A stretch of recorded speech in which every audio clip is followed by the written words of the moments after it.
Assalomu alaykum. Men Azimov Surat Alimovich, tibbiyot fanlari nomzodi, jarroh, endoxirurgiya bilan 30 yildan ziyod o'z faoliyatimni yuritib kelmoqchiman. Bugun bizning klinikamiz Meros International milliy akkreditatsiya sertifikati olganidan biz juda xursandmiz. Shuning uchun men sizlarga qisqacha qilib bizning operatsion blok haqida ma'lumot bermoqchiman. Revo 1 robot jarrohlik tizimi Janubiy Koreyada ishlab chiqarilgan bo'lib, u quyidagi qismlardan iborat. Bu masalan jarroh konsuli. Jarroh o'sha konsulda o'tirib, jarroh qo'llarini boshqaradi, sohasida aniqlik va siliq asboblar harakatlarini o'sha qo'llariga intuitiv kontrollar yordamida xohlagan burchakda xohlagan harakatini boshqaradigan asbob. Revo 1 ning asosiy qismlaridan biri, ya'ni ikkinchi qismi bu robot manipulyatorlari.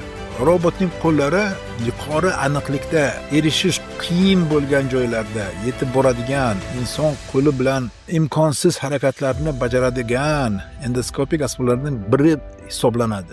Ya'ni har qanaqa operatsiyalarni bizlar laparoskopik yoki ochiq usulda qila olmagan sohamizga mana shu robot manipulyatorlari, ya'ni robotning qo'llari orqali bizlar yetishimiz mumkin.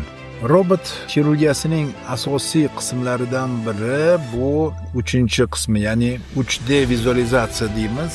Tizim jarrohlik maydonini yuqori aniqlikda 3 o'lchovi tasvirini taqdim etadi. Bu esa yo'nalish va nazoratni yaxshilaydi. Bizga kerak bo'lgan eng juda murakkab, nozik joylarni aniqlik bilan ko'rsatadi. Endi mana umumiy qilib aytganda, sizlar hozir bizlarni robot operatsionimizni ko'rib turibsizlar. Bu bemor uchun afzalliklari qanaqa? Birinchidan, bu minimal invaziv, ya'ni kichik kesimlar orqali o'sha operatsiya ta'minlanadi. Og'riqni kamayishi, bunaqa operatsiyalardan keyin og'riq bo'lmaydi desak ham bo'ladi. Shu tufayli bemorlar tez tiklanadi. Tiklanish vaqti juda qisqa.